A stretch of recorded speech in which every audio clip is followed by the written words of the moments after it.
Hey guys, what's up? We're back for another video. Hi. Let's get into the show. All right. Yes, honey, it is Thursday. It's Thursday. We're almost to Friday, guys. But we got some news that I know you guys can use, and we're going to get into it. All right. Thank y'all for joining the live. This is the Caramel Rail Show. I am Caramel Rail. Let's get into the show. Everything said in this video is alleged and in my opinion and is used for fair use and entertainment. Okay. Let's go. Let's get into it. Let's go. All right. So first topic, I know you guys, most of you guys, if you're online, you've seen this. We already know if you guys watch the Braxtons. Okay. Let's share a screen so you guys can see along with me. Hey guys. Hey everyone coming in. We're back for Poppy and Honey. We are back for a Poppy, and I'm back from running all over all over town, child, with my son. Damn. Ooh, he wearing me out. I told y'all this is spring break. So he's out of school all week. So we're out and about, honey, all damn day. All right, so let's get into it. As you guys can see, if you guys have been online, I'm pretty sure you've seen it. It's all over social media now. If you guys watched the Braxton show, then you guys already know that these two were dating. There were whispers that they did get married, and now we see that it is official. All right. Toni Braxton and Birdman are reportedly married. It said that the couple allegedly tried to divorce 2 weeks after the wedding, but decided to stay together. All right.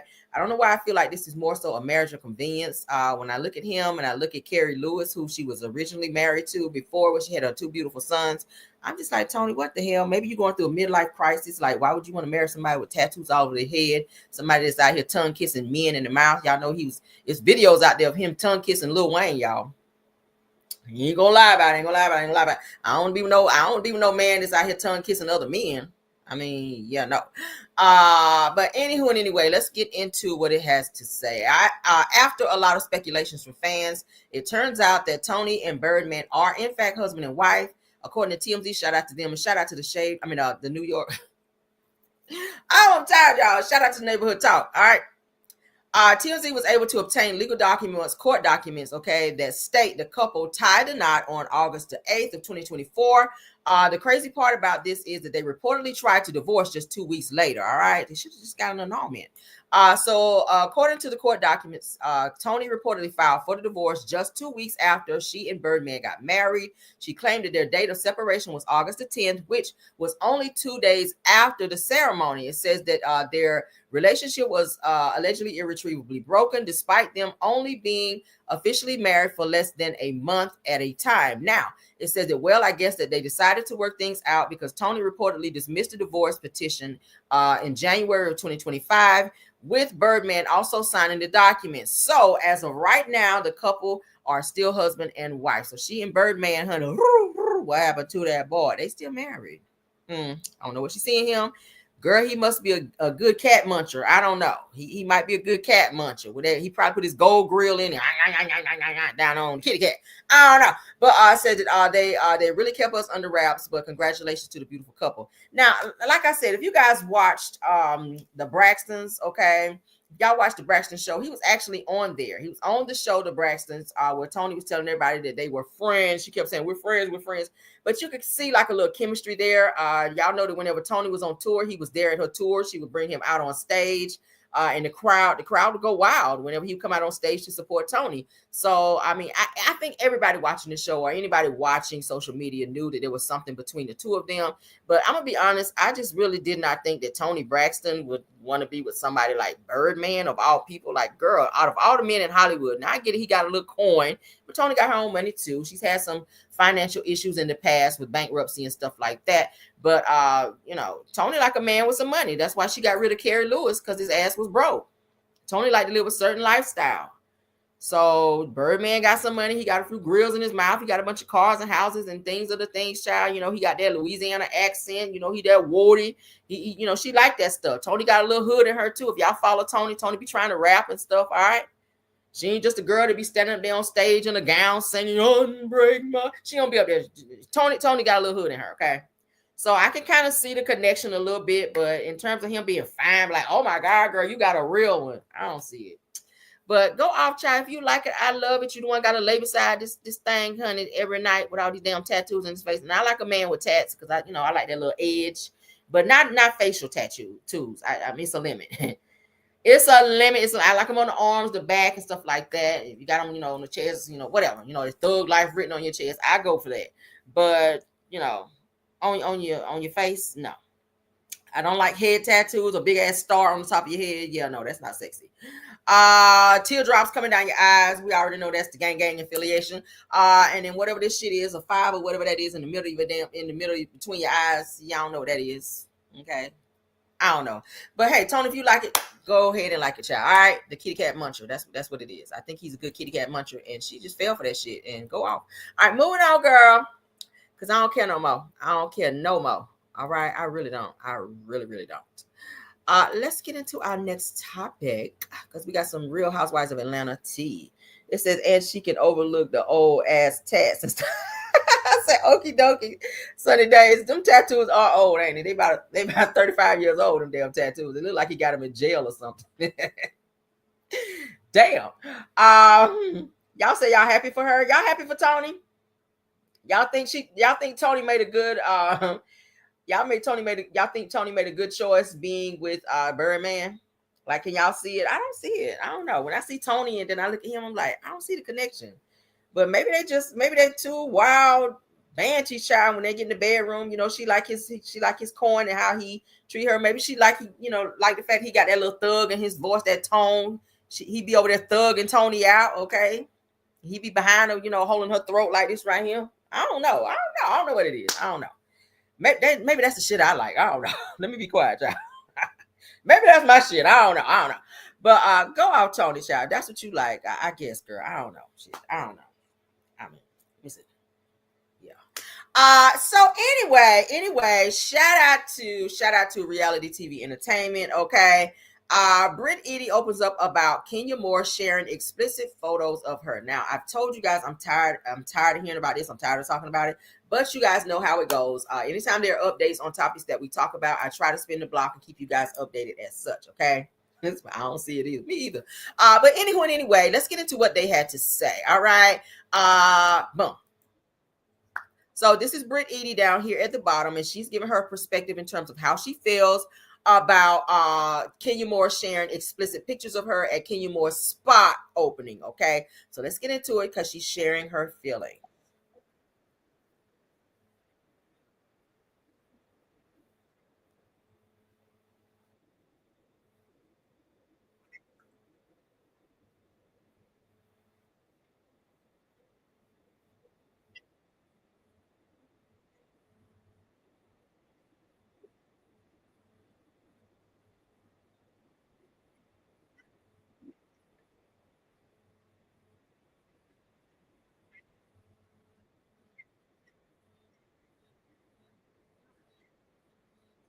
Oh shit. Yeah, I'm tripping. I tell y'all, when I be tired, I have my moments. Y'all forgive me, okay? I'm over here. I'm watching. I'm like, yeah, y'all just watch with me. Y'all ain't seen a damn thing. Sorry. All right, let's run it back. Damn.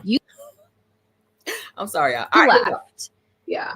Before this went down. So what was your reaction when you found out what happened? I couldn't believe it because I came in there wanting to be apologetic and give her flowers. And I gave her a nice card where I wanted her to read it. And I left. And just to know that everybody started screaming and I heard the commotion of everybody like running out of the door. And I'm like, what's happening? What's happening?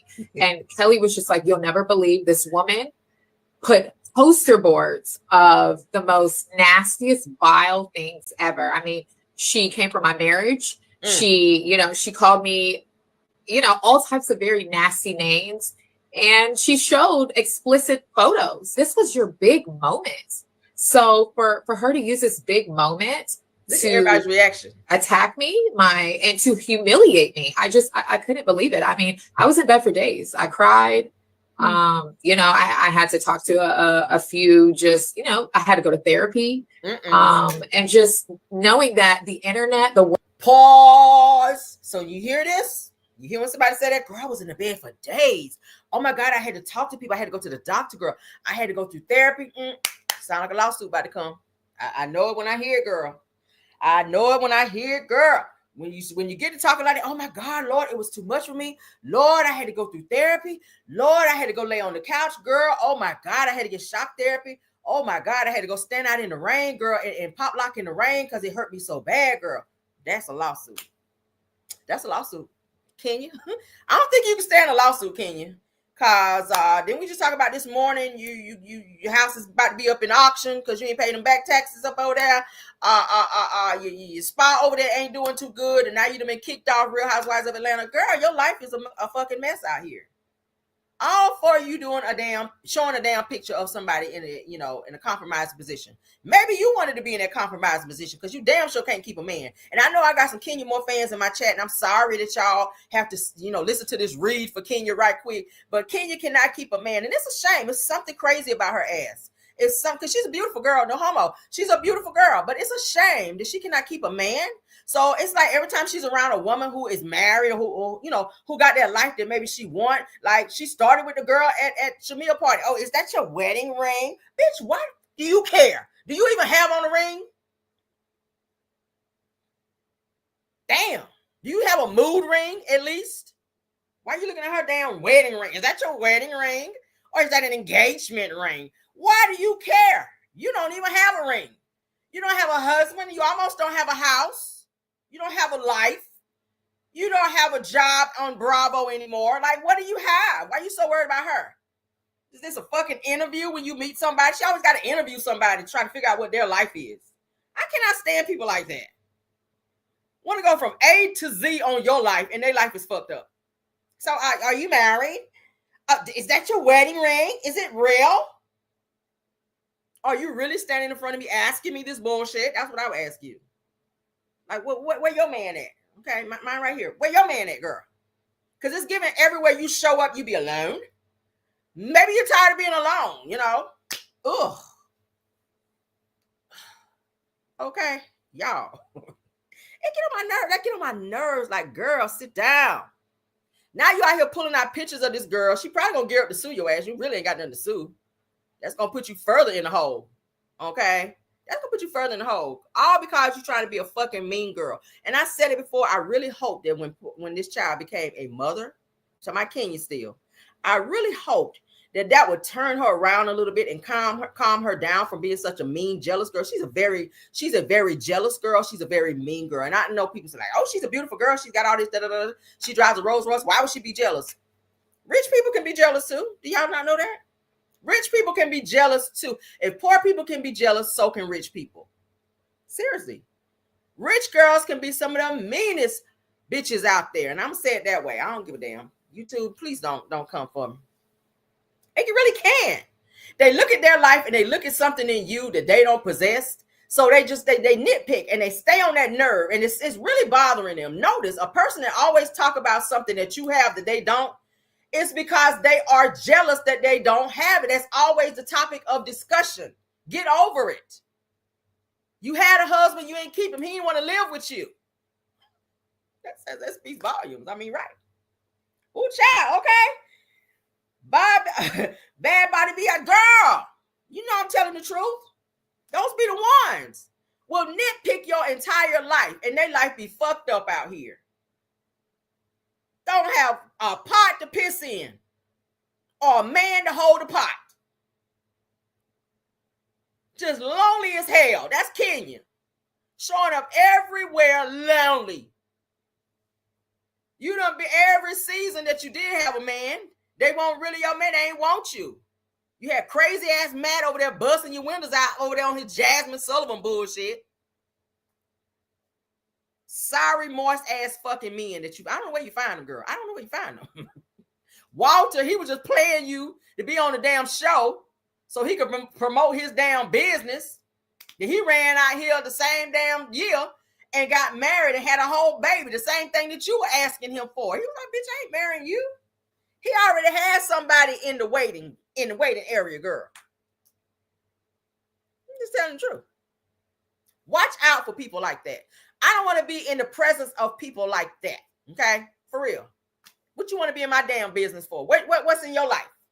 You don't need to know my damn business. You don't need to worry about my man. That's my man. You ain't throwing your leg over him. He ain't breathing in your face. He don't pay your fucking bills. Why do you fucking care? Ooh, the audacity of people. Let's continue though.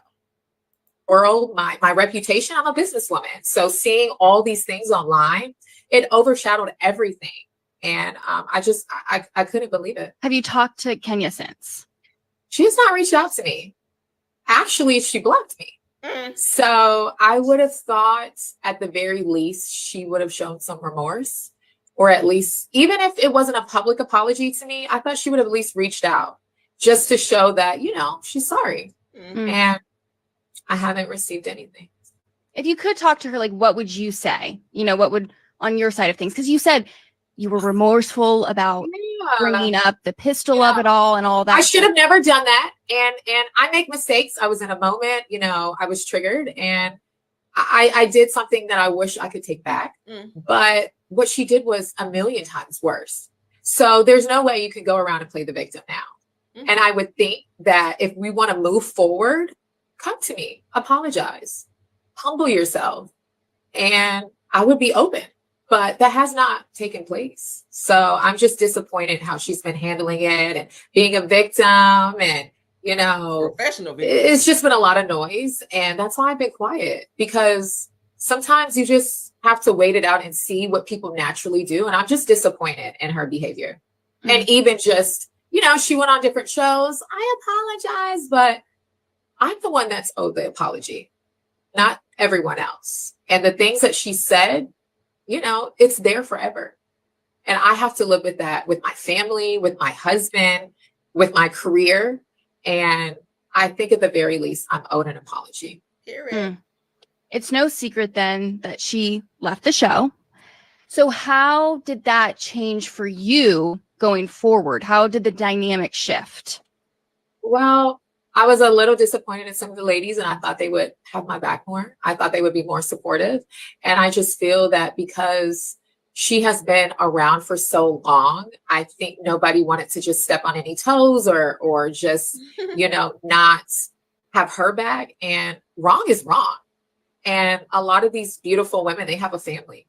And I'm just like, how would you feel if you were put in the situation that I was put in? And that's when I'm just like, let's use logic. Nobody would want to go through what I experienced. And I'm so grateful that I was not in that room when that happened, because that would have been a moment where she was looking to trigger me and she was looking for me to act out. She was not threatened by me, because you don't do something like that if you're threatened. So for her to do that, it was all premeditated. She had no, you know, she was never interested in making things right. She wanted to embarrass me. She wanted to humiliate me. And this was her big moment. So why would you do this at your big moment for someone that you're threatened by? Why? Why would you do that? Did some of the other ladies though rally around you? Because I know, like, in that moment, Kelly rallied. She left. All the ladies were disappointed. I mean, a couple of them stood back, maybe Drew, and I think Angela. No, she did come, but they knew it was wrong. But I felt that they still wanted to support her, and that's what I didn't like. Sometimes you have to stand on business and say, this isn't right, and hold your friends accountable. If someone is really, truly your friend, they're going to tell you when you're wrong, not sugarcoat it, not pretend like it's okay, or she deserved it. No, wrong is wrong. And that's why I was disappointed with some of the ladies, that they were just like, well, no, you couldn't imagine being put in that position. And that's why I was just a little hurt by the ladies. And it was a very emotional time for me when I needed everyone's support. And I'm grateful that in that time, Kelly was there for me. Cynthia had my back. Porsha, which was a friend of, well, still a friend of Kenya, she came there and was just like, I couldn't do this. And, you know, it's an unfortunate situation. And I'm so glad that I wasn't there, because she wanted to potentially take this opportunity from me. And she was like, see, you should be gone. And I feel like we're all here to support each other, to support each other's businesses, to be a sisterhood. And it was disgusting. Yeah. Would you forgive Kenya if she genuinely said she was sorry? You know what? I would have forgive Kenya, but would have. I honestly feel that she's not interested. She feels that what she did was okay, and how she's still carrying on. She's carrying on like she's the victim. And so for that, I think if things would have played out differently in the aftermath of all this, then I'd be like, you know what? Let's sit down, let's talk, let's move forward. But it's a two-way street. I can't be the only one that wants to move forward when someone secretly wants to just stab you in your back. So I'm disappointed. And I wish things were different because, I mean, she's a beautiful woman. And I think, you know, she had some great things going on. I think we would have made an amazing cast, all of us ladies together. And it's just unfortunate that she did that to herself.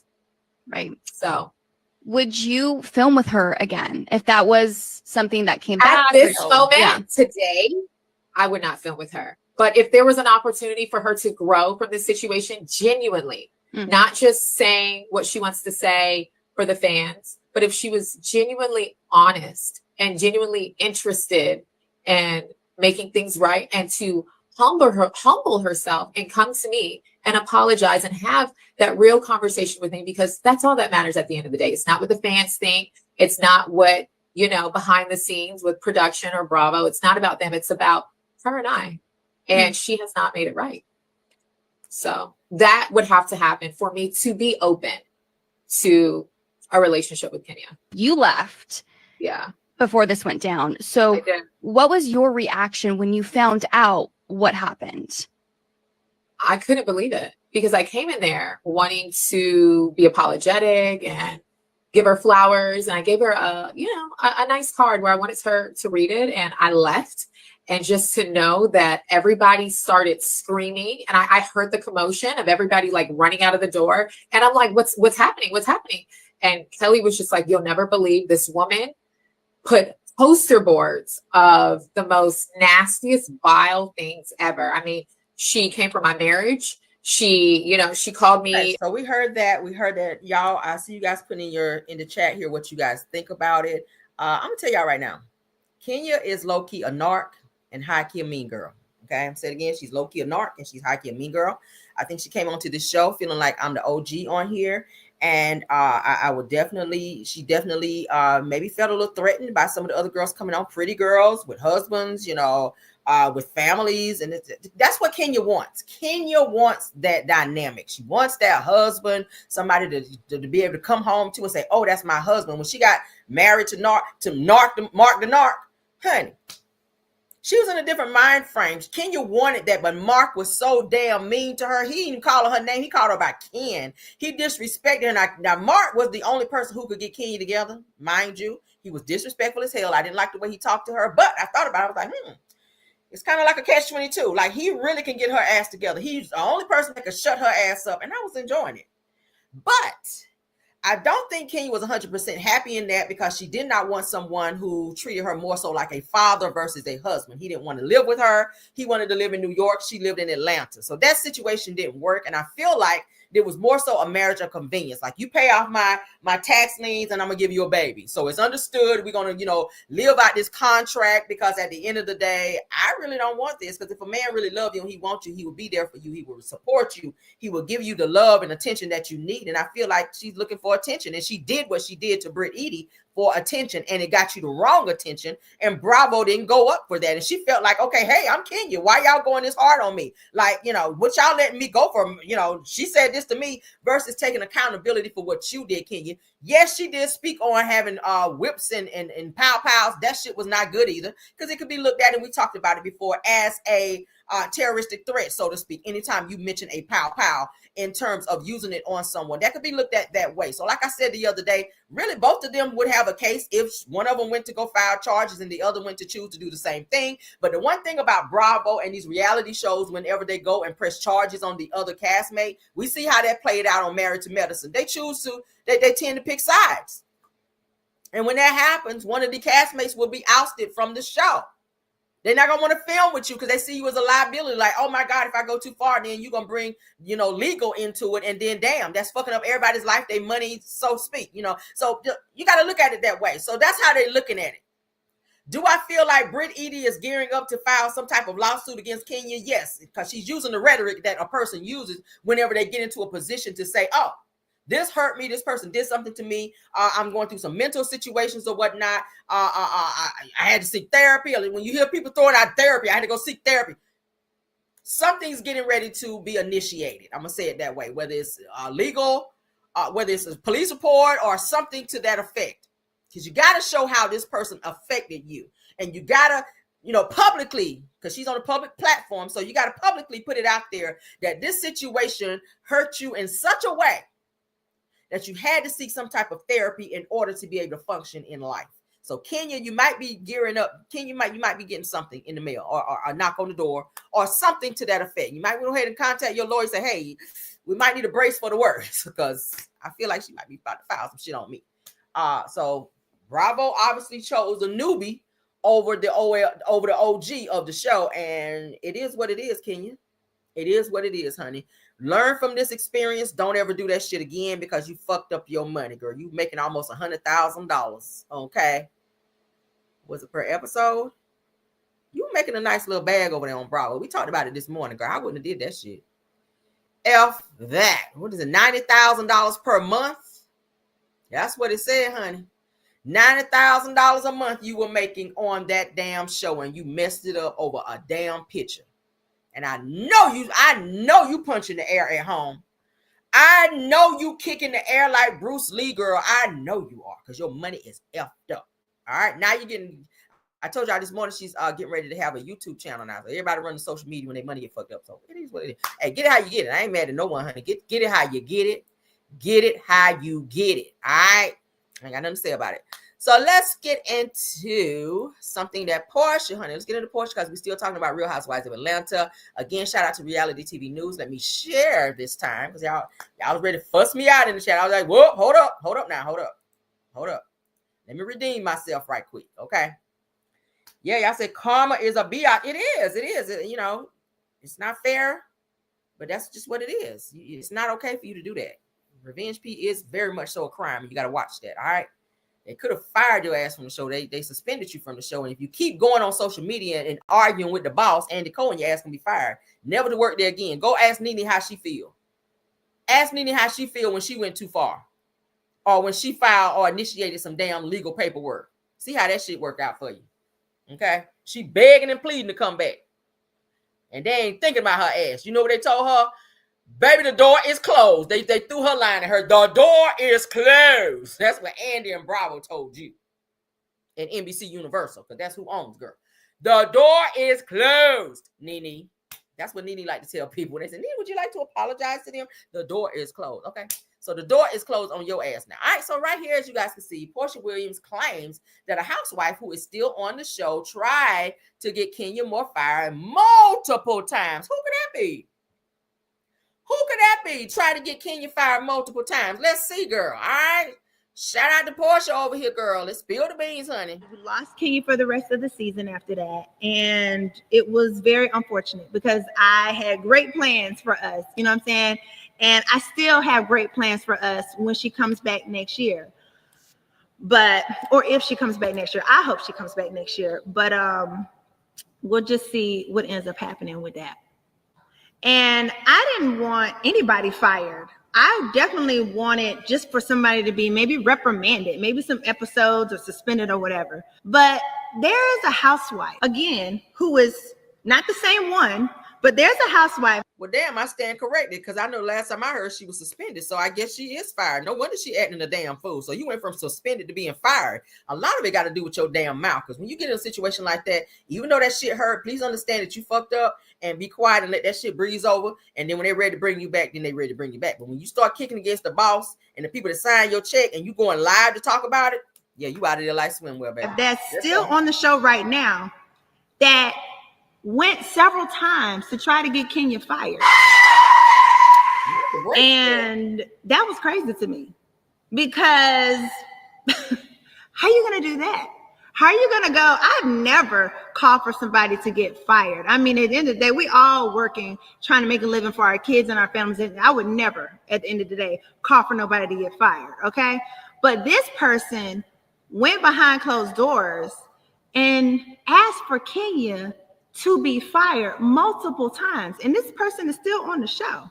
And it's really funny, because Yeah. Anyway, we'll save that for later. That'll come out later. But let's sip on that. Put a pin in that too. We lost Kenya for the rest of the season after that. And it was very unfortunate because I had great plans for. So y'all see that? Who y'all think it is? Oh, I see a lot of y'all saying Drew, probably Drew, because I don't think Drew really I don't think she really get along like that with Kenya.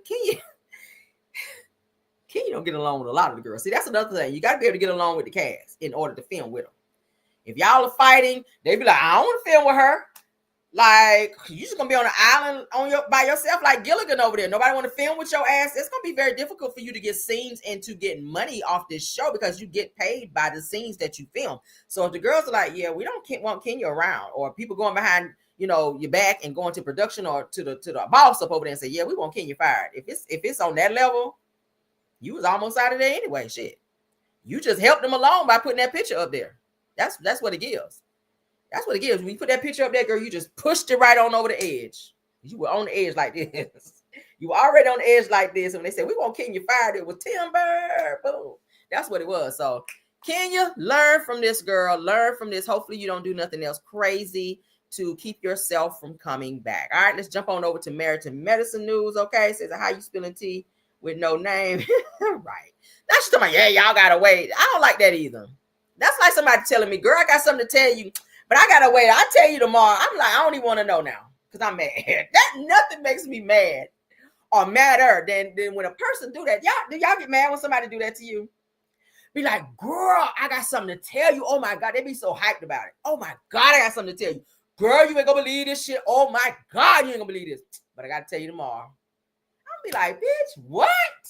I don't even want to know now. I don't even want to know. I want to know, but I don't even want to know now. I'm mad. I'm mad. Don't even call me tomorrow. When you call me, bitch, I'm sending you the voicemail. Because you can tell me on the voicemail. I'm going to go listen to that voicemail, though. I ain't that mad. If it's that juicy, I ain't going to hear. I ain't going to listen to you when you telling me on the phone. But, bitch, I'm going to go listen to that voicemail. We're going to still get that tea by any means necessary. I don't want to hear you because I'm still mad at you. But I'm going to go over there and go do. Yep. Oh, damn. I didn't know it was that bad. Shit, really? Oh, girl, I'm going to be like that, listening to the voicemail. Yes, God. Because I'll be mad at your ass for playing with me. But let's move on, child. Let's jump on over to Married to Medicine. Because, girl, there's some stuff going over here, too. Lord, have mercy. So Dr. G discusses what triggered him. Child, who knew he could be triggered when he triggered everybody? All right. And Sweet Tea, I love you, girl, but your husband triggered me, and I ain't even on the show. Okay. I was triggered when I watched him singing that song down in the basement over there, child.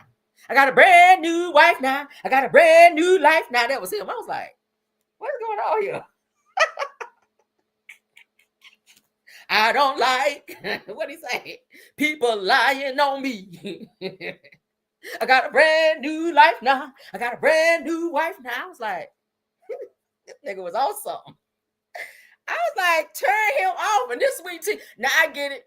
When your man be doing some crazy wild shit, you gotta support him, even though the shit is mad embarrassing. But she in the background like, yeah, baby. Yeah, hey, come on, sing, baby. I was like, really? Oh, that was so corny. Oh my God. But support your man, girl. I get it. Okay, I get it. Shit, I guess. I don't know. So let's get into it, child. Let's get into it. So Dr. G, honey, saying that he is triggered out here, girl. So let's see why he is triggered. Sweet Tea is sitting with him. She's co-signing his mess, child. She loved this man because I tell you, he would thoroughly irritate the shit out of me. Number one, from his voice, the sound of his voice is very irritating. It's high, it's too high pitched. I can't respect you when your voice higher than mine. I just can't. Women, right? If you got a man and his voice is higher than yours, you can't respect him right. Like, I need some bass in your voice. Okay, when you ask me to do some shit, you can't be like, girl, I need some of that bomb head tonight. Bitch, you be like, okay, yeah, right. I can't even take you serious, but you like, babe, look. I need some of that bomb, something like that. I can get with that. But that high pitch, yeah, I need some of that bomb head tonight. Look, nigga, no. Get out my damn face. Let's get into this chipmunk child because he got some stuff to say. He is trigger girl. Let's get into it. He is triggered. I mean, that was offensive, but it didn't trigger me. Like, what really triggered me was, her saying that, she left me and all that, that was doing too much. That was doing too much. I let her run all over me for years and say all sorts of things for years. And now I'm out of that situation. I just want to keep moving forward. And, it's time for them to just leave me alone. People will say, well, why did I come back? Well, I definitely didn't come back for her or to be in her circle. I came back because I got friends. And, I enjoyed this space and just never expected a real button to be pushed. And I didn't even know that button could be pushed, quite frankly. But, with all the things I had going on and, all the injustices that I've had to sustain, particularly with this person, and then I'm just coming away from the most unjust situation that I could imagine at work. I just really wasn't in the mood to take no more bullshit. That's just kind of where I was coming from. Right. And here you got somebody that, doesn't really have nothing to lose.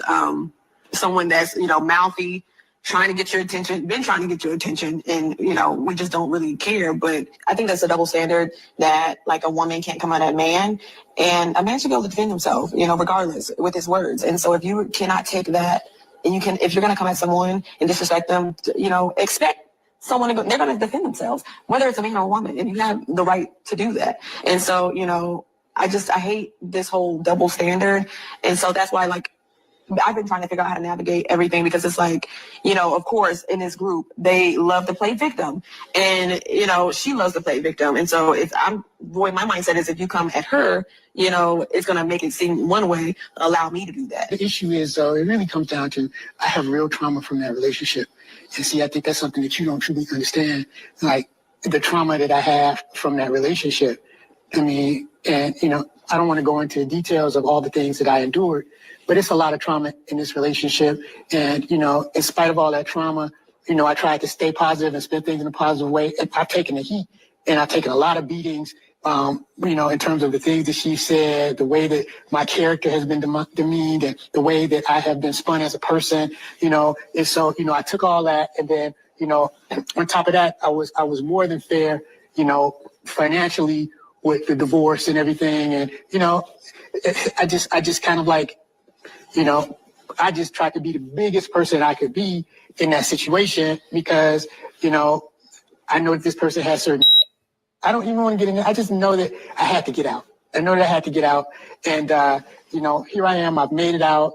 I'm living a good life. I'm wishing everybody well. I'm back in with the guys. And then all of a sudden somebody just in a state comes at me with some trash on the wrong day after I've been through the wrong thing, and it pressed the button. I reacted, and and I don't feel like I did wrong by reacting, but I feel like it really wasn't something that would have even affected me maybe on another day, because at the end of the day, I know what this person would do, and but I was in a vulnerable state.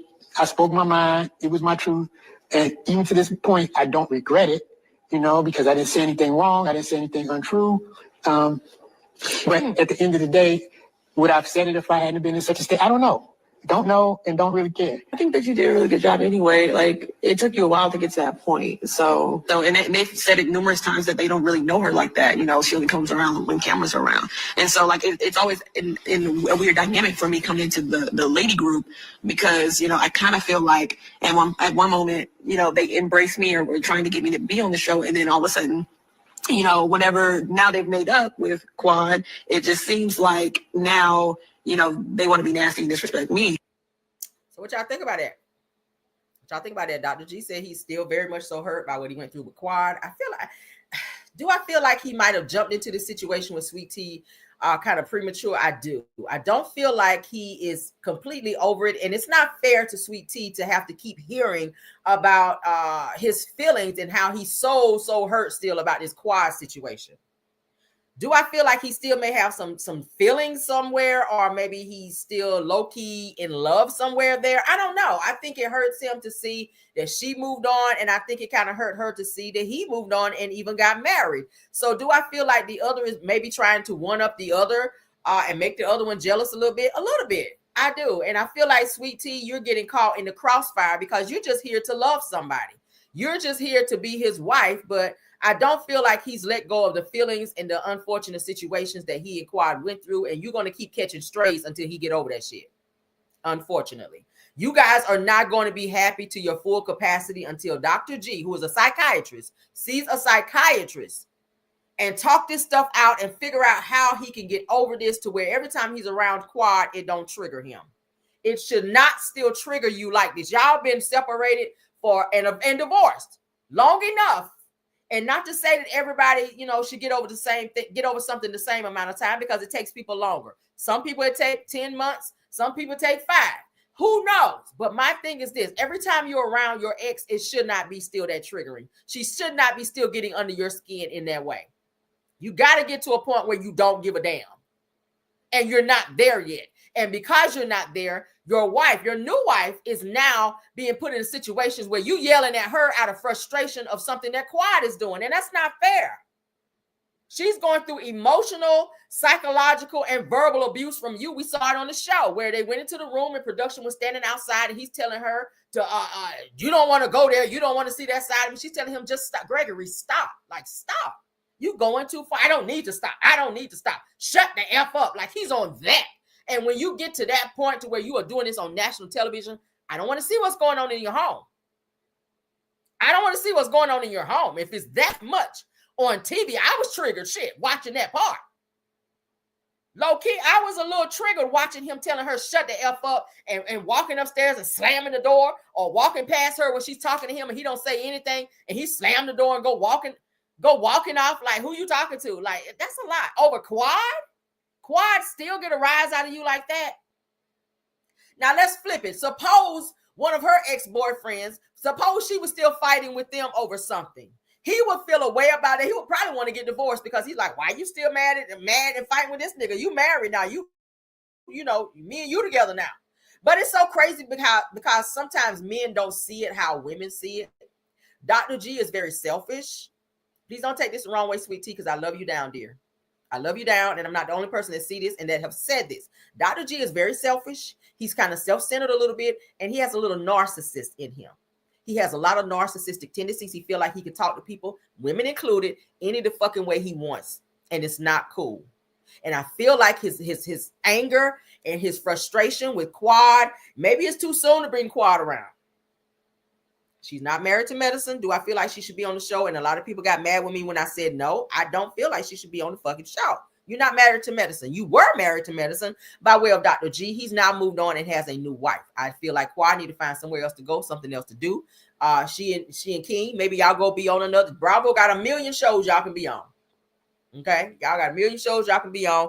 Married to medicine, probably not so much. I just don't see it, because you guys are never going to be able to coexist in the same space, because there's still some unresolved issues and or feelings there. Dr. G is bitter because maybe he had to pay Quad some money, or I don't know. Maybe she took the sleep number and he ain't over that shit. I don't know. You are a psychiatrist. You make really good money. Go buy another sleep number and move the fuck on, so that everybody don't have to be subjected to this toxicity on this damn show. This show has never been this dark. Like, everyone is fighting to where people are jumping up. Simone is screaming louder. And I didn't want to hear her screaming how she usually screams. Like, this shit is triggering everybody on the show. Do y'all not see this? Hey, KBR, thanks for being in the building, my other mom. It's triggering everybody. Even Jackie getting loud and buck. Telling Sweet to get out of here now. Now, get on out of here now. Let me talk to Simone. I was like, damn. Is that what we've become? Shit. Everybody fighting. And it's all stemming from this bullshit between Dr. G and Quad and Sweet Tea. This little threesome situation, this triangle situation, this triangle of toxicity. Y'all figure it out, because I'm over it. I'm sick of it. Y'all get on my damn nerve. I'm ready to take my damn belt off. Like, for real. I'm ready to take my damn belt off and pop some asses right quick, because y'all doing too much. Like, for real. I'm really tired of it. So thank you and thank you and thank you. Let me see. All right. Thank you to the Married to Medicine Real Housewives Atlanta Gossip Room, okay? Because that's what we saw on Facebook. Let's move on, honey. Let's move on. All right, so let's get the update for this. I don't know why my topics did I. All right, so I got to spin the block on this topic because we talked about it this morning about Tyreek. Tyreek Hill. Somebody actually has the video. No, let me go back. So update. Let me get the update. I hate when this happens, Lord. Lord, it's a helicopter crash. We got to spin the block on that too. Jesus, hold on. My God. I have to add that to my topics. But for now, let me get this. Shit. I just extended my show just slightly. It's okay.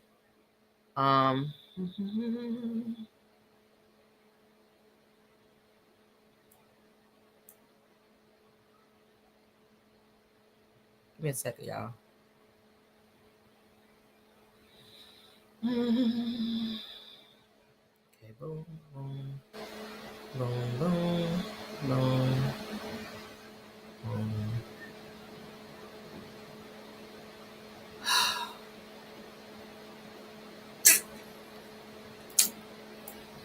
This. All right, let me pull it up. Hold on. Because someone called a video. You remember I told y'all this morning about Tyreek Hill, the football player, had a issue with his wife where they were saying something about he had the baby on the he went out on the balcony with the baby, and some people were concerned about that. So here you go. All right, so we got to spin the block and do an update on that, okay? Because yeah, let's flip y'all. Okay, we're good to go now. Let's get into it. Let's give y'all the update on that, honey. Because child. When I saw it originally, let's pause it. So it said the video shows Tyreek Hill holding the 5-month-old on the balcony during the domestic dispute with the wife. And it said that the mother-in-law is who called the police in fear for the baby. I guess she thought that he was going to maybe try to throw the baby over the balcony or something, or maybe be on that Michael Jackson bullshit where he was dangling blanket over the damn balcony. I remember that shit. I was like, Michael, now you ain't got enough vitiligo in your damn system for you to be doing some shit like that. Now you still black out here, Michael. I was mad as fuck when Michael did that with that baby. I said, baby, you ain't got enough vitiligo on your body to be doing that, to be white. You ain't that damn white. Now you still a nigga out here dangling that baby over that balcony. Y'all remember that shit? I said, bruh. People said, can we see Blanket, the baby? Y'all know the baby named Blanket. You're telling Michael Jackson they want to see that damn baby. He done put the damn baby over the balcony. Y'all remember trying to show the people? I said, nigga, what if you would have dropped this damn baby? Oh my God. I said, hell no. Let's get into this though. Y'all can tell me what y'all think. I ain't gonna spoil it for you. Y'all can see it for yourself. All right, let's go. And news involving Tyreek Hill. Police called to de-escalate a situation involving the Miami Dolphins superstar, his wife, daughter, and mother-in-law. Let's get right over to Local 10's Rosh Lowe live in Sunny Isles Beach with the exclusive. Rosh. This was a very concerning call to police, and it came from the mother-in-law of Tyreek Hill. The mother-in-law concerned about her daughter and the couple's baby. You're looking at exclusive video of Tyreek Hill on the balcony of his Sunny Isles condo Monday as police are responding. Battery to the daughter, the subject is the husband on scene. The call goes out. Police race to the Porsche Design building in Sunny Isles Beach on Monday. Subject is Tyreek Hill. The mother-in-law of Miami Dolphins star wide receiver Tyreek Hill calls the cops. The call goes out as an assault in progress. Subject black male wearing a white tank top. When police get there, they make contact with Hill, his wife Keita Hill, and their child. I'm ready for it. They also speak to Tyreek's mother-in-law, Alicia Vaccaro. Let's get right to the police report. Quote, Vaccaro stated that Tyreek is very aggressive and impulsive, and that he has anger issues, and she is afraid for her daughter. And when she saw Tyreek arguing and throwing her daughter's computer to the floor, and later grabbing her granddaughter and start walking with her in his arms towards the balcony of their 35th floor residence, she called the police. Get out! Get out! Remember last September when he was pulled over by Miami-Dade officers outside Hard Rock Stadium on game day? Those traffic citations were eventually dropped. Straight out of the police report, Tyreek's wife tells cops that her arguments with Tyreek are becoming more frequent. When she told him he wasn't involved enough with the baby, she says he grabbed the baby, and she's now in the process of filing for divorce. No charges in this case. Both parties stated that the argument never became physical, even though officers observed a light redness mark bruise on the mother's left upper chest and questioned her about it. Okay, now let's get to a statement from the Miami Dolphins, just put out a short time ago. It reads, quote, on Monday, we were informed that the police were called to Tyreek Hill's home, and after conversations with Tyreek and members of his family, the police departed the residence without further incident, and the case was closed. We have since been in communication with Tyreek and the NFL, and will have no further comment on this matter. Back out here live, it is also important to note that Tyreek's wife did not want to write a report on this case. Only see on Local 10 News involving Tyreek Hill. Police called to. Well, y'all see it, okay? And he didn't dangle the baby over the balcony. He did walk out, and he did kind of have the baby a little too close. I ain't gonna hold you. He was angry. I would have, as a new mom, that would have scared me too. All right. If I'm telling you, you don't spend enough time with the baby, then you go grab the baby. The baby is 5 months old, mind you. You go grab the baby and walk your ass toward the balcony, and you looking like, what the fuck you about to do? And then you go look over the balcony with the baby like that, and you kind of tilting. Like, seriously, the baby could have slipped out of your hands, and y'all are like far up in the air. That would have made me nervous too. Okay. So I see why her mother called the police. And if this is something that's happened very frequently, then maybe they need to separate. Well, she's filed for divorce now from what we read this morning. But y'all need to get far away from each other, because if he got anger issues like that, baby, no ma'am. No ma'am. No ma'am. If he didn't put his hands on you this time, it might be the next time. Okay. So raise your baby. You guys co-parent. Try to co-parent amicably if you can. Maybe don't let him get the baby by himself just yet, until y'all figure out what the hell is wrong with him. But yeah, y'all don't need to be together, because this is mad toxic, and a baby should not be raised in a home where people are throwing said computers and laptops in the floor. Suppose he fling it one day and it hit the baby. Like, you gotta think. I think about stuff like that. I'm always thinking ahead in situations like this. Like, hell, I keep telling y'all, it's signs to this bullshit. If they raising their voice at you, you gonna get pushed next. Okay.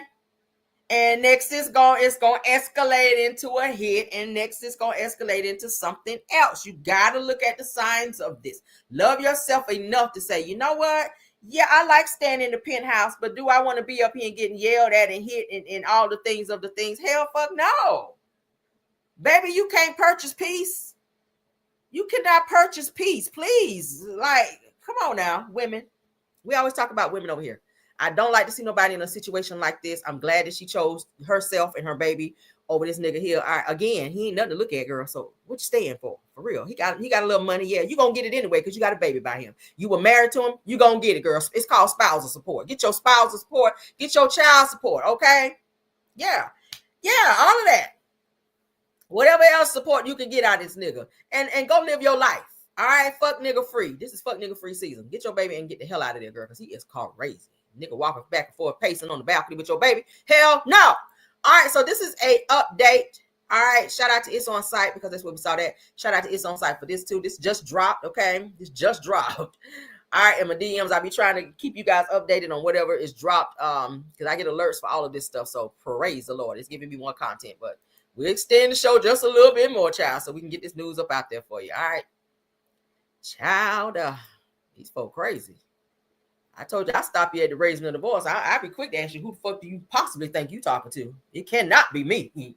I'll stop you at the raising of the voice. We ain't even gonna get to the push. Because if I raise my voice, we gonna have to move some furniture.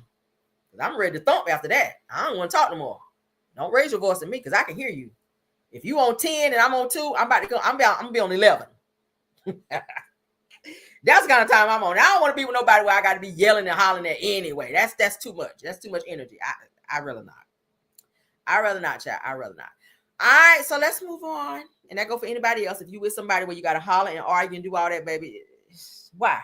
Why raise your blood pressure over that? Please. It's so much out there, girl. We too free for that. Let's get out of that. All right, so tragedy, honey. A tragedy has occurred. 6 people are unalived after a helicopter crashes into the Hudson River, Lord. Tourist family and pilot is unalived as the chopper reportedly breaks apart midair. All right, so the FAA and the NTSB launches an investigation. Now, didn't we just see something like this occur not too long ago, maybe like a month ago, where let's get into it, y'all. This shit is too much for me. Fox News alert. You're looking live at the Hudson River in New York City At least 6 people have been killed after a helicopter crashed, and rescue operations are underway. Let's go back to Alexis McAdams, who is live on the scene with the latest. Alexis? Yeah, well, you know the Hudson. You're in it all the time in the summer for that race, and now we're seeing it from a different perspective here. You can see from where I am right now, I'll kind of step out of the way a little bit so you can get a closer look. But behind me, you can see the law enforcement moving in, and specifically the fire crews and fire officials. Those were the guys that were in the water pretty much right away on the New Jersey side, we're told, trying to recover the bodies of what we're being told is a family who was just in town visiting here in New York City and was on some type of helicopter tour, okay? So you can see that large boat out there. From video we've seen on social media, Will, and you can see the law enforcement here behind me as well. This helicopter is in the air and just goes right down. It's free falling down into the Hudson River. And I think for people here nearby, witnesses are saying that they heard a rumbling, they heard noise, and then they heard lots of sirens as they rushed to the scene. We're talking about kids that were on board here, at least 6 people now dead after this helicopter went down in the Hudson River. How did it go down is the main question. We're hearing from the authorities here on the ground. They're going to have a press conference at some point, but when I was asking them what happened, they said, we have no idea yet. We just got here. We have to work through this case. We've got guys in the water, guys in the Jersey side, and they're doing everything they can. I want my photographer too for a second, Tyler, to pan up here, and you can kind of see some of these drones up here above the Hudson. This is one of the ways that they're going to try to figure out from this aerial perspective what happened and kind of retrace exactly where this helicopter took off from and where it was supposed to land. I don't know if it took off from Jersey or Manhattan yet. There's a lot of unanswered questions, but I think, you know, when you think about what people do when they come to New York City, they want to see the buildings, they want to be part of this, you know, Big Apple lifestyle, and we're being told they came in from possibly, according to reports, from Spain, visiting with a young family with kids on board to see New York City and experience it right before that went down. So heart's got to break for this poor family as their trip ended here in the Hudson River. And so the authorities are going to try to piece this together, and we'll see what plays out here, Will. Alexis, help me understand where you guys are, where this crash took place in the Hudson. Where are you now in terms of what street, how far north along the Hudson in Manhattan did this occur? So I'm at Pier 40. So this is kind of like in the West Village. It's like the middle of the West Side Highway here. And so if we can kind of turn to, just to put it in perspective, because everybody kind of knows where this is, you can see the Freedom Tower and parts of Tribeca that aren't very far. So we're closer to the downtown, to lower Manhattan, to the financial district than we are to Midtown Manhattan, where we started. So it's a little bit further down, which, as you know, too, from kind of being around New York City and living here, this is kind of the area where some of those helicopter pads are, is toward FiDi, where a lot of those businesses do take off, whether it's for business for people to go on these helicopters. Those Blade helicopters are also nearby, and those different heliports. So that's where that is down here off the Hudson. And so they don't know exactly where it took off from. They just know it was a family on board as they try to piece it together. You can see there on that map to kind of lay it out for people watching all over the country right now, wondering exactly, you know, where this went down. Hudson goes right through New York City. It's a busy area. In terms of weather conditions, you can kind of see right now it changes as it feels like it's pretty much winter half the time when it's supposed to be spring, but the water, the wind, coming down, it happened throughout the afternoon. So a question that we're going to have for authorities is, was weather a factor? How did this thing go down, and did it go down so quickly? And then it ended up with its top in the water. So you could kind of see the landing gear and the skids up above. And so those drone pilots are out here trying to get a lay of the land and trying to piece it together. And we're trying to talk to people too, who I think are all looking out of these buildings right now, wondering what is going on. Well, Fox News alert. You're looking. There is, y'all. I swear to God, why helicopters, planes, every damn thing is coming down. I'm telling y'all, I'm nervous as hell because I got flights coming up. I have 2 flights coming up in a matter of a couple months, y'all. I'm scared as fuck now. I ain't even gonna hold you. Delta, refund me my money. Oh, Macaulay Culkin on this shit. Oh, damn. This is sad. These people came to New York to visit New York, to see the sights of New York, and they land in the fucking Hudson River. Y'all pardon my French. I'm so sick of this shit. Like, it's something going on. Now, Trump, I blame you. Raising these damn tariffs, and now you got these damn foreign people upset at us And they probably sending something in the damn air that we don't know about. Y'all know them Chinese people are very, very intelligent. Their technology is beyond. Like, who knows if they have something in the air that we don't fucking know about? I'm just thinking hypothetically. I don't know. Who knows if China sent something over here. They said, oh, Trump, you're going to raise the tariffs to 125%. Oh, okay, bitch. Now people got to catch a stray because of Trump's crazy ass. Like, really? Hypothetically, maybe, allegedly. I'm just saying. How is it that a helicopter is just flying in the air all willy-nilly? Because y'all know before these helicopters actually leave the ground, they do have people that check these things throughout, like engineers and stuff, to make sure that these things don't have any type of, shit going on before they, go up in the air. So how is it that y'all are just flying all willy-nilly and just out of the air, y'all out of the blue, y'all just spiraling down and crashing into the damn Hudson River? We're seeing it in airplanes as well. Airplanes taking off, fine, nothing going on. The next thing you know, all of a sudden, boom. Helicopter, y'all remember the helicopter that just flew right into the airplane? Boom, no explanation. What is going on? Like, what is going on? Something in the buttermilk ain't clean, as your grandma used to say. This shit is scary. I'm not even gonna joke about this shit. This is scary as hell. Without any explanation. 6 people are unalived in New York City in a helicopter crash in the Hudson River. I knew when I saw this damn post come up, I said, oh my God, not again. Just one more thing to scare me. Somebody said, I have a flight tomorrow morning. I bet you won't. With prayers to you, ma'am, okay? Get up. I always pray anyway. I pray, child, when I get to the airport. I pray while I'm waiting to get on, honey, and I pray before I board, and I pray when I get on. Yeah, I'm praying, baby. Because listen, I don't like flying anyway, but sometimes you just don't want to drive the distance, and it's easier and it's faster to fly. All right, but hey, just pray before you get on. Pray and hope for the best, honey, and prayers to you. I'm praying for anybody that got a flight coming up, because I know it has to be scary to see things like this continuously happening without explanation. You don't know. You just don't know if something. I guarantee you, these 6 people that got on this damn helicopter had no idea that this shit would ever happen. They probably been in helicopter many times. I've been in a helicopter. That shit's scary. Like Gatlinburg, Tennessee, in the mountains. we just did it just to do it, because I'd never been in a helicopter. We paid a little, I think it was $20, $25. And you go up for like a few minutes or so, and you get to see all over the mountains. Beautiful scenery. But oh my God, I'm just like, because it's got that huge window in the front, so you can literally see like everything. And I'm just like, the whole time, but I was like, oh my God, this is beautiful. But oh my God, it was like that. Yeah. So if anybody want to be in the mountains, child, in Gatlinburg, Tennessee, going out there and get a little helicopter ride there, do it too at Myrtle Beach. I've never been on the one in Myrtle Beach, but I did do the one in Gatlinburg, Tennessee. That shit is mad scary. Like, I don't know. I like heights to a certain extent. If I'm on a roller coaster, I can do it. But stuff like that, it kind of made me nervous, and I felt myself feeling uneasy the higher we went up.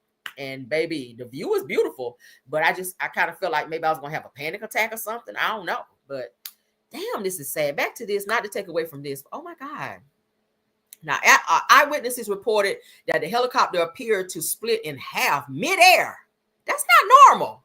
Did somebody shoot something into the into the helicopter? Because what's the chances of a fucking a helicopter just flying and the bitch just going half? Like, what is the chances of that happening? Eyewitnesses saw this happen. So before descending rapidly into the river around 3:15 p.m., emergency responders, including the FDNY, Fire Department, New York Fire Department, all right, and New York Police Department arrived promptly at the scene to conduct rescue operations. Despite their swift efforts, all occupants were confirmed deceased. So no one made it. Children involved on that damn helicopter. That is so sad. Now, the Federal Aviation Administration, which is the FAA, and the National Transportation Safety, which is NTSB, have initiated an investigation into the cause of the crash. Preliminary reports suggest that the helicopter lost parts midair, but the exact circumstances remain under examination. Now, I haven't heard an update on the crash where the helicopter crashed into the plane. We haven't heard anything about that yet. I guess they thought we forgot. I haven't heard anything about the other aircrafts coming down as well. We ain't heard no updates, and we keep seeing these helicopters and planes coming down. Now, FDA, FAA, I don't give a hot damn what kind of aid. Y'all need to start giving some answers here, because this is some scary shit right here. Like, we are already facing a war. Trump is messing with these people overseas, and I keep saying, what's to say that they're not launching something over here that we're unaware of? Okay, China is out. China and Japan, they are steps ahead of us when it comes to technology. Think about this. I'm gonna say it again. China and Japan. Okay, the people over there that cook that good old shrimp fried rice and egg rolls. Okay, and that chicken on the stick that I don't never eat. They are in leaps and bounds ahead of us technology wise. Okay, everything over there in China and Japan is way ahead of what we're doing over here. And with Trump talking about these tariffs and talking about wars and playing with these people over there, what's to say that they're not initiating something that we are unaware of? That's why you got to stay prayed up, baby. You got to stay prayed up. This is a scary situation. I'm definitely going to keep my ears and eyes to the streets on this and the other planes and helicopters that have gone down as well, because we need answers. And you know, they don't tell us everything because they don't want to scare you. But sometimes you need to know. I want to know. I'm the type of person, I want to know. If we're under attack, I want to know about it. I want to know about it. All right. But let's get out of here, child. Let's get on to the next topic, because Lord. All right. So Tashera Simmons, which is DMX ex-wife, all right, she found herself in a situation. Let's get into it. Shout out to Baller Alert, or It's On Site, rather. Shout out to It's On Site. All right, so DMX's ex-wife, Tashera Simmons, okay, she loses a copyright battle. The judge rules that the estate owns all IP and trademarks, all right? She's been fighting to get a handle on of all of DMX's stuff. Y'all know he's no longer here. Rest in peace to him. That's so crazy to say rest in peace to DMX, but rest in peace to DMX, okay? Y'all know she was married to him. They have children together. He got children with everybody, okay? DMX got a lot of kids. I'm talking about a lot of kids, okay? Like, damn. So let's go ahead and read into what it's saying. A New York judge has ruled in favor of DMX's estate, officially rejecting his ex-wife Tashera Simmons' claim that she co-owned 50% of the rapper's intellectual property, copyrights, and revenue generated during their marriage. Now, how would that not be? If she's married, they were still married when he passed away, mind you. Okay? So I would think that whatever he accumulated during the marriage, that would include copyright and revenue from his music or whatever, you would think that it automatically goes to his wife and children, and she do with it what she feels she needs to do. But now she is in court fighting, unless he signed some weird paperwork, some weird pieces of paperwork, unless she was not in his will or something. I'm not sure, but this is weird that she is still fighting. How long DMX been gone? Been some years now. She's still in court fighting for what she feels she's due. Now, according to the court decision issued on May the 7th, that was a few days ago, the estate represented by Kurzman, Eisenberg, Corbin, and Lever, LLP, and Manette Phelps and Phillips, LLP, retained sole ownership of DMX's IP. Wow. Now, the estate is the sole owner of the intellectual property rights, including all property and trademark rights that DMX acquired during his marriage to Tashera Simmons, as well as any and all trademarks and intellectual property rights that belong to DMX at the time of his death. Wow. So except as specifically outlined in 5 letters of directions signed by DMX. He signed some shit, y'all. Wrote Judge David L. So he didn't want her to get this stuff, maybe. So it goes to his estate. So she's been fighting to get it, and the court said, no, hell no. We don't care if you're the wife, honey. No, ma'am.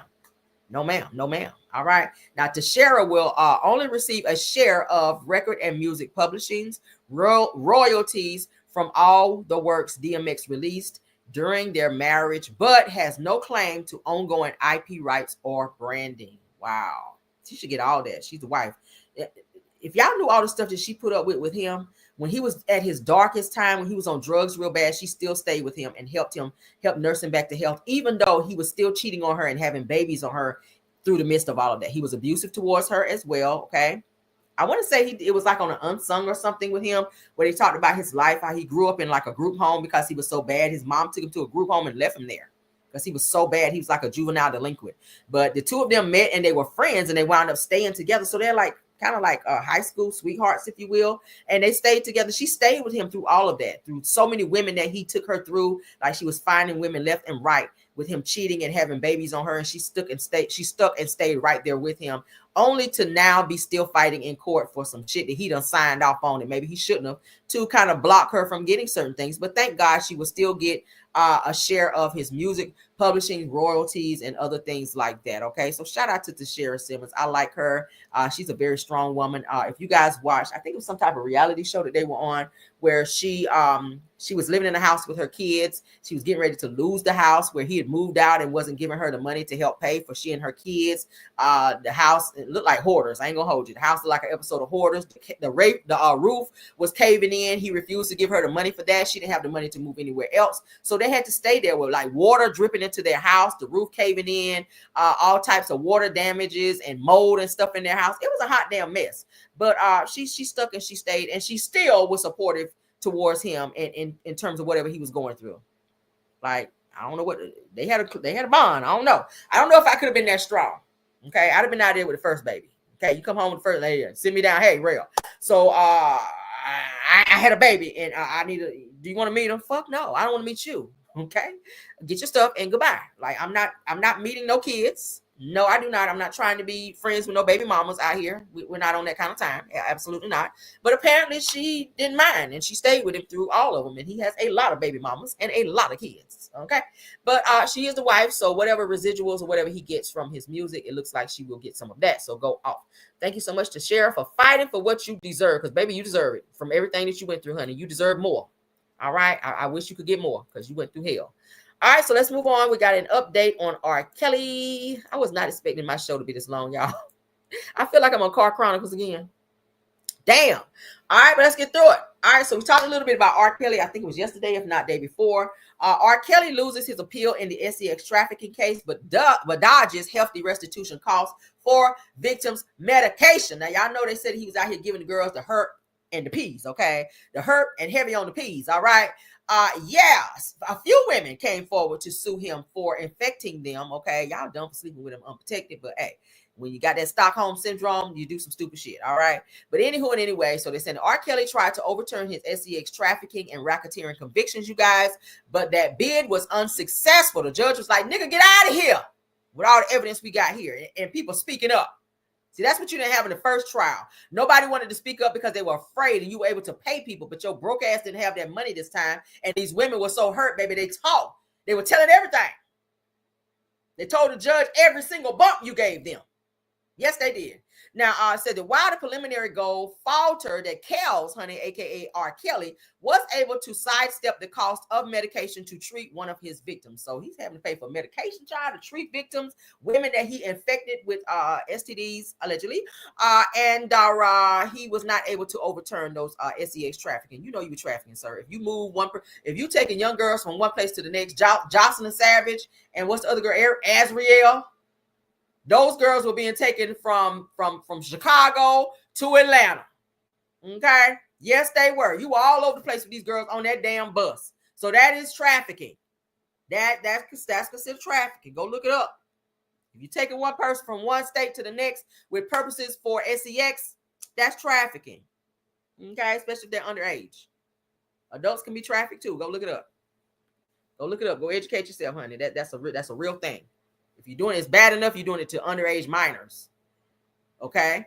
It's bad enough, but you're doing it to adult women as well. You came from a woman. You talked about how much you love your woman, your mother.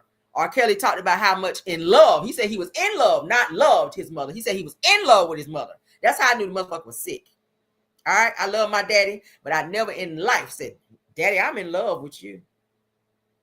Hell no. Okay? That's some sick shit. I told y'all about how he said he and his mom used to go to the McDonald's every morning when his mother was alive. He grew up in a very fucked up environment anyway, but he also had a weird relationship with his mother to where he said that his mother would share her coffee with him at McDonald's, and she would always wear this deep red lipstick, and when she would drink from the cup, he would always turn the cup around to the lipstick because he wanted his lips to be on her lips whenever he drank the coffee. Did y'all know about that? Go look it up. It's a whole interview out there. I never steer you wrong, okay? Never steer you wrong. This nigga here needs some help. and he definitely needs to be locked the fuck up because he's dangerous. All right, so let's move on. So no getting out for you, R. Kelly. You're still facing 30 years that you're serving, and I'm happy that you're locked up. I am, because you need to be. All right, all pedos and traffickers and people with racketeering charges and convictions, your ass need to be in jail. All right, Diddy, stay in there. All right, moving on. All right, so one of Epstein's victims, all right, she's speaking out, Virginia Giuffre. I hope that's how you say her name, child, because y'all know I'll be messing up names. She is speaking out about her experience with Epstein, which you guys know is no longer here. He unalived himself allegedly in prison. That's what they're trying to say, honey. They, you know, he's getting ready to be tried. They locked his ass up for trafficking and doing shit like that too.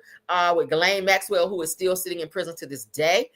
You will hear Ghislaine Maxwell's name being brought up in this video as well, because she was the madam in this situation. She brought the girls in for these girls to be violated and or trafficked by grown ass men. We also know about Prince Andrew, who was the King Elizabeth's son.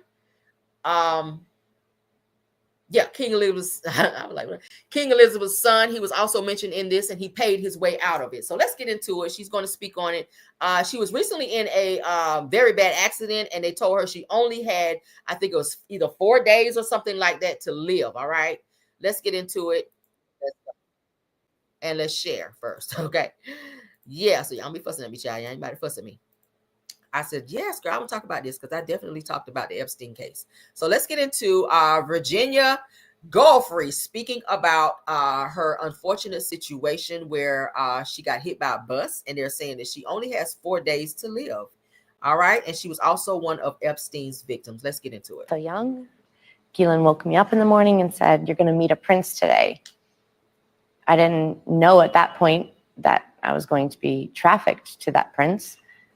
And then that night, Prince Andrew came to her house in London, and we went out to Club Tramp. Prince Andrew got me alcohol. It was in the VIP section. I'm pretty sure it was vodka. Prince Andrew was like, "Let's dance together." And I was like, okay. And we leave Club Tramp, and I hop in the car with Ghislaine and Jeffrey. And Ghislaine said he's coming back to the house. And I want you to do for him what you do for Epstein. I just couldn't believe it. I couldn't believe that even royalty were involved. I was so young. Keelan woke me up in the morning and said, "You're going to meet a prince today." I didn't know at that point that I was going to be trafficked to that prince. And then that night, Prince Andrew came to her house in London, and we went out to Club Tramp. Prince Andrew got me alcohol. It was in the VIP section. I'm pretty sure it was vodka. Prince Andrew was like, "Let's dance together." And I was like, okay. And we leave Club Tramp, and I hop in the car with Ghislaine and Jeffrey. And Ghislaine said he's coming back to the house. And I want you to do for him what you do for Epstein. I just couldn't believe it. I couldn't believe that even royalty were involved. I was so young. Keelan woke me up in the morning and said, "You're going to meet a prince today." I didn't know at that point that I was going to be trafficked to that prince. And then that night, Prince Andrew came to her house in London. And okay, so y'all heard that. I'm sorry, I stepped away like very briefly. Did y'all hear that? This is sick. This is the type of sick shit that be going on in Hollywood. Okay, grown ass men are salivating over young girls because she was fully a teenager at the time. All right. We went out to Club Tramp. Prince Andrew got me alcohol. It was in the VIP section. I'm pretty sure it was vodka.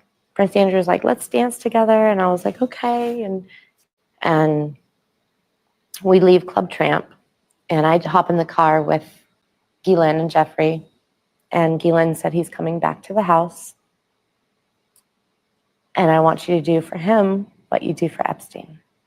I just couldn't believe it. I couldn't believe that even royalty were involved. I was so young. Keelan woke me up in the morning and said, "You're going to meet a prince today." I didn't know at that point that I was going to be trafficked to that prince. And then that night, Prince Andrew came to her house. And don't she look like a young girl? You could tell. Look at his old ass.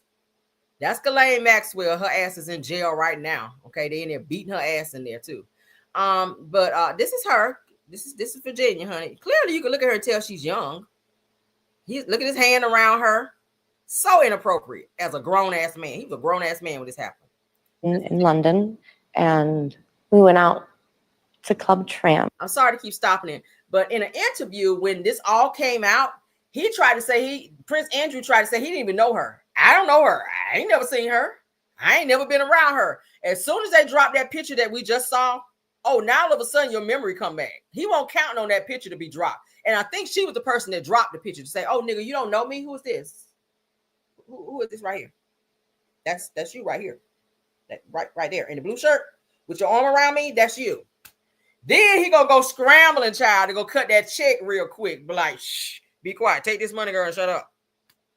That's the kind of time. Prince Andrew got me alcohol. It was in the VIP section.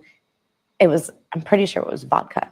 Prince Andrew was like, let's. I ain't paying no more. So y'all heard it now. It says that breaking Jeffrey Epstein's victim, Virginia Roberts Goffrey, has just 4 days to live after getting smashed into by a bus. Now, Goffrey, who says that she was R-worded by Prince Andrew as a teenager, says that she suffers from kidney failure and is about to pass away after being hit by a speeding bus. It says that they've given me 4 days to live, transferring me to a specialist hospital in urology. She says that, of course, on her Instagram. Okay, I don't follow her, so I'm not able to verify that. But according to what is it? Old Mercury, what is that? Moorcon News, okay, old Moorcon News. Shout out to them because that's where we're looking at this from. So prayers to her, man. That's sad that she went through that as a child. I know there has to be she's suffering from some psychological stuff from that as well, from that happening to her being trafficked as a child by grown ass people, and then saying, "Oh, you're gonna meet a king," and then or a prince, only to know that you're gonna be trafficked by said prince, and that he's going to multiple times, according to her, R-word her. Okay, so that had to be uncomfortable. All right, I think she might have been the girl. If you guys watched the documentary, because I actually watched the Epstein documentary because I like documentaries like that, and I'm nosy and I like to know the ins and outs of things. I think she's the girl who said that she was flown to Epstein's island, and there's the only way that you can get on said island is by helicopter or boat. She was taken there, I think, by boat. And she says that they had like this huge party with a lot of celebrities, that people that you know and that you've seen in the industry, were on Epstein's island, which is in the middle of nowhere, and like this water, you know, is surrounded by water. So there's no way to get off of it. But anyway, she said that she was so miserable and she was tired of being trafficked and having all these men doing all these things to her. She went to the edge of like the island. She went to the edge to where you can look over at the water, and she contemplated jumping because she did not want to continue to live in that way. She did not want to continue to be trafficked. They would not stop trafficking her. She was made to be with several men a day. And yeah, that was, you know, Epstein included. It's all on the documentary. You can look it up, child. Go look it up. It was a mess. I was just like, oh my God. And some of the people that were mentioned and some of the things that were mentioned with these young girls, it was something else. So I see why Epstein unalived himself, because I think he knew his ass was not going to see the light of day. He was not going to see the light of day after this shit. But shout out to her. Prayers to her. That's so sad. I hate to see her go through that as a child and then become an adult and get hit by a fucking bus. And that's the way you go out of here. Oh my God. Sad. Prayers to you, baby. Prayers to you. All right, so let's get into this. I thought this was a very interesting topic, and then we're going to get out of here. All right. So imagine having a best friend, and your best friend, you find out, is sleeping with your man. And let's get into it. Let her tell you, because baby, she can explain it better than me. She can explain it. And the friend act like she didn't even know what was going on, and the man too, child. They were doing this behind her damn back. Let's get into this, child, because this was very interesting. Okay, shout out to Don't Waste My Time, because this is where I saw it. All right. Boom. Yeah, tell me why I'm hanging out with my baby's daddy's girlfriend, the one that he's cheating on me with, and he don't even know that. But y'all stay tuned. Story time. And I know y'all wondering, like, how did I know that this is the girl that he's cheating on me with? Well, one day I asked to use her phone because I needed him to come pick me up from work. So I asked because my phone had went dead. So I asked her, can I use her phone? She gives me the phone. I'm putting my man number in her phone and it pops up like daddy. I'm like, daddy? Like, hold the fuck up.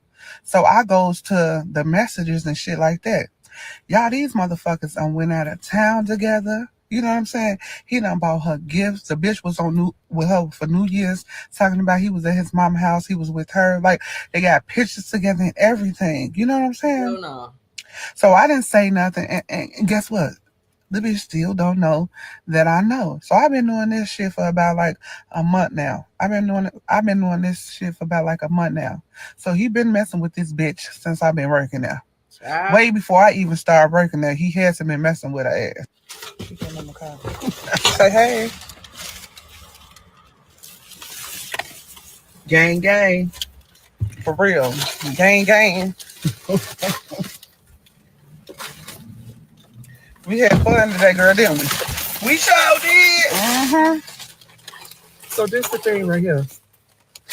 Oh, that's cute. You're going to have to guess how many candies in this jar you want to take. We the best of friends. This one. Y'all, tell me why I'm hanging. Baby, I couldn't have been that calm. As soon as she got in the car, windmill. She'd have been eating every glass that she got out of Dollar Tree, baby. Every one of them, baby, you ate every one of them. You would have, girl.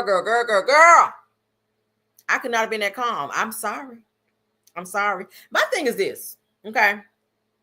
Cause some of that energy needs to be given to your man too, because that's the person who should have some loyalty towards you. But my thing is, how the fuck he get away with not being with you on New Year's? That's when you're supposed to be with your boo. New Year's is one of them holidays, or one of those days that you be with your boo thing. You bringing in the New Year with your boo. So how the hell he get over there with her? Am I talking right, y'all? How he get over there with her? How he be out of town with her? Like, girl, you don't keep up with your man like that. You keep up with your man like that. Not that you got to babysit nobody. Not that you got to put no tracking devices. If it's that much, then you shouldn't be with him. But for him to be out of town with somebody else, no, ma'am. No, ma'am. How you still around her? I would have been let the cat out the bag. It's like you trying not to put it out there because I don't know what you're trying to do. I don't even know. But at this point in time, sis, you should have been saying something to her like, look, bitch, and why you got her on camera, go and blast her ass right there on camera. Look, at the end of the day, I had went through your phone. You remember that one time you let me use your phone, and I looked in your phone, and why my man information in your phone, and why y'all exchanging gifts, and why he giving you gifts, and why you been out of town with him, and why you sleeping with my man, why? That's the type of stuff you telling us stuff. You need to be directing that attention to her, and you need to tear off in his ass too, because at the end of the day, that's some disrespectful bullshit. I'm just saying, I couldn't have sat there and been that calm. As soon as she sat down, you ain't even closed the door yet, baby. Your bangs are gone.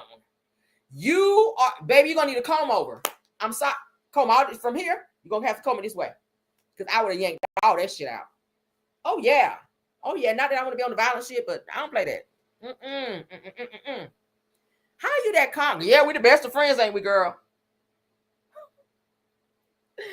Y'all, put in the chat how y'all feel about this. This is some crazy shit, like for real. It's crazy shit. And my thing is this: if you know your man like that, you know patterns of behavior. Okay, you know when a person's trying to be sneaky. You know when a person is not being 100 with you. If you call him and he can't talk right, and hold on a second, he got to go somewhere else to talk to you. Why he can't talk right there? Okay, he in a hotel room. He got to leave the hotel to come talk to you. Why? Who's in the hotel? Why you can't talk in your room? Little stuff like that. You got to be nosy. It's some crazy shit. You gotta be nosy. How the hell? You should have went off on her when you went through the phone and you saw all that in the phone. Like, how it get to where y'all sitting in the car together and you sitting there all nonchalant looking in the camera making faces, and she's sitting there like, oh girl, ain't nothing happened, girl. Yeah, you done been on vacation, New Year's Eve and everywhere with this girl man. And look like you picking her up from Dollar Tree, and she riding on your good free gas out here too. How that happen? Let me play this one more time for the people in the bike. Hanging out with my baby's daddy's girlfriend, the one that he's cheating on me with. Nope. And he don't even know that. But y'all stay tuned. Story time. And I know y'all wondering, like, how did I know that this is the girl that he's cheating on me with? Well, one day I asked to use her phone because I needed him to come pick me up from work. So I asked because my phone had went dead. So I asked her, can I use her phone? She gives me the phone. I'm putting my man number in her phone and it pops up like daddy. I'm like, Daddy, like, hold the fuck up. So I goes to the messages and shit like that. Y'all, these motherfuckers went out of town together. You know what I'm saying? He done bought her gifts. The bitch was with her for New Year's, talking about he was at his mama's house. He was with her. Like, they got pictures together and everything. You know what I'm saying? So I didn't say nothing. And guess what? The bitch still don't know that I know. So I've been doing this shit for about like a month now. I've been doing this shit for about like a month now. So he been messing with this bitch since I've been working there. Way before I even started working there, he hasn't been messing with her ass. Say hey. Gang, gang. For real. Gang, gang. We had fun today, girl, didn't we? We sure did. Mm-hmm. So this the thing right here. Oh, that's cute. You're going to have to guess how many candies in this jar you want to take. We the best of friends. Baby, she'd ate that jar. She'd have ate every morsel of that jar. Every bit. Burp, girl, because you had 2 jars. Eat the first jar and burp, bitch, because you about to eat the second one. I'm sorry, y'all. My hood side came out. Oh, my God. Girl, you too calm for me. This one. Oh, yeah, 2 jars, baby. Yes, girl. Y'all, tell me why I'm hanging out with my baby's daddy's girlfriend. Bitch, no. The Lord know who to let stuff like this happen to. I'm telling y'all. I'm telling you, the Lord know who to let stuff like this happen to, because I ain't that strong. I'm not. The way my attitude is set up, Lord God. Baby, I be on the Green Mile. I'm trying to tell you, no, ma'am. No, ma'am, baby. You should have checked her ass. I'm sorry. That's not your friend, girl. And she would have been riding in my car. Bitch, you gonna walk, okay? You and your Dollar Tree bag and your two little jars, y'all can get to walking, because you ain't about to be in here. I'm going straight to my man's house and let off on his ass. Yeah. One of them. That's how you got to be on some people. Okay, give me that last one. That last one right there. To seal the deal. That's how you got to be. But anyway, girl, I don't know. I couldn't be that strong, okay? But at the end of the day, girl, I don't know how you feel, but this. I guess you would feel this way, okay? I guess this is what you really want to do after you done sat up here and told us what you went through. All right, let's share this, child. This is one of my favorite videos right here. All right, this is what I imagine she should be doing after telling us what she went through with her man. Okay, man. What are you upset about? Tina, come here. What's he upset about? I don't know. Huh? I don't know. You don't know. What you upset about? He got many morning. Got no television. He got bad me all time. I'm getting down on it. Yeah, you don't got no rope. He got me right there, cut me all the time. I'm tired. Come here. What are you upset about? Tina, come here. What's he upset about? I'm tired too. Huh? I don't know. You don't know.